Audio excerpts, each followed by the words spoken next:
Three Michigan teams have made it into the NCAA Championship Tournament. Today is Monday, March 17th. From Ave Maria Radio, this is Michigan Mornings.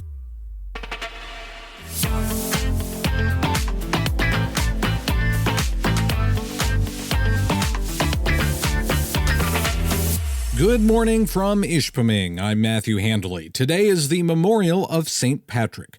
Let's begin with the news.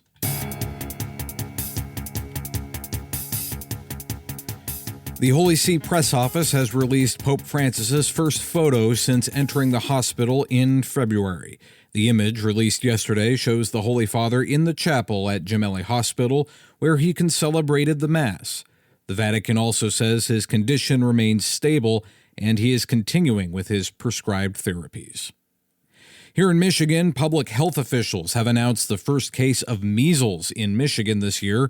Oakland County Health Officer Kate Guzman says the patient is an adult who recently returned from international travel, and possible areas of exposure include Cruz and Muir on Main Street in Rochester and the Henry Ford Rochester Hospital Emergency Department.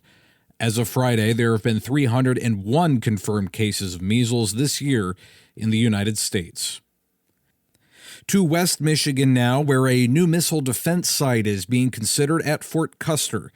Leading the way on the idea is Republican Congressman Bill Huizenga. He said now, as the warfighting landscape continues to evolve, Fort Custer remains uniquely capable of meeting our nation's unmet homeland defense needs. The letter of request was sent to Secretary of Defense Pete Hegseth, with support from three other representatives. In 2019, a Missile Defense Agency assessment placed Fort Custer as a finalist for a new missile defense site. Staffers at the Pine River Motel in Sheboygan were cleaning out one of the rooms when they found quite a surprise: an alligator. The gator, named Wally, was owned by one of the guests who had checked out of the hotel. He was in town at an assembly at Bishop Baraga Catholic School and was presenting exotic animals. He says he knew the animal was missing, but he wasn't sure where he escaped. The Sheboygan County Animal Control successfully reunited Wally with his owner on Friday night. And those new I-96 flex route lanes in Oakland County will be available starting this week. The lanes will open on Wednesday, March 19th, from Kent Lake Road to the I-275, I-696, and M5 interchanges. Drivers will be able to use the flex lane on eastbound I-96 from 6 a.m. to 9 a.m., or westbound on I-96 from 3:30 p.m. to 6 p.m. The green arrow will be illuminated above the freeway when the lane is open. You're listening to your local news and weather on Ave Maria Radio's Michigan Mornings.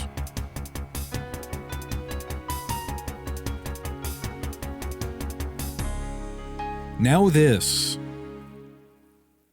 Persecution around the world has manifested itself through the centuries, but it is worse today than ever before. Aid to the Church in Need and its donors have been there to help since 1947, never abandoning the Church or her most vulnerable children. Will you stand up for your faith and accompany our brothers and sisters on their spiritual journey? Visit churchinneed.org. churchinneed.org. In Detroit, we're looking at mostly cloudy skies to start the day. Those will clear out later on, and our high will reach 45. Tonight will be mostly clear, with lows dropping to around 36. Tomorrow, expect mostly sunny skies with a high near 63. Wednesday will be partly sunny with a high near 65. And on Thursday, the chance of rain and possibly a snow shower or two returns. We'll have mostly cloudy skies with a high near 47. In Saginaw, we're starting the week mostly sunny with a high near 46. Tonight we'll have some clouds and the low will dip to 36. Tomorrow we can expect mostly sunny skies and it'll be warmer with a high near 63. Wednesday we may see a chance of rain in the afternoon. Otherwise it'll be mostly cloudy with a high near 65. On Thursday, rain is likely and we may see some snow mixed in. We'll have mostly cloudy skies with a high near 42.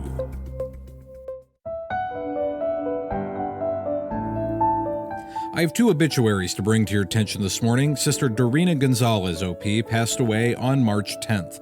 Sister Gonzalez was born in 1932 in Saginaw and joined the Dominican Sisters of Grand Rapids in 1953.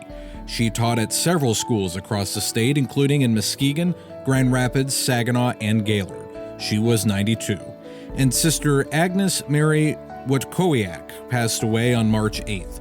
She was born in 1941 in Gaylord and joined the Dominican Sisters of Grand Rapids in 1958. She taught at several schools, including St. Mary's in Saginaw. She was 84. Requiescat in pace.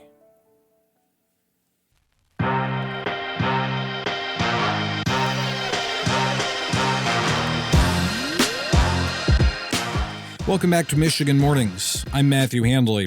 In sports news, the 2025 NCAA Division I men's basketball bracket is out.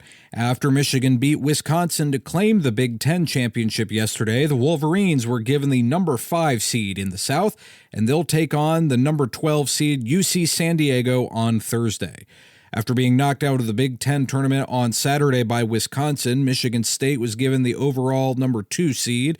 They'll play number 15 seeded Bryant on Friday. In NCAA Division I women's basketball, number 7 Michigan State will take on number 10 Harvard on Sunday.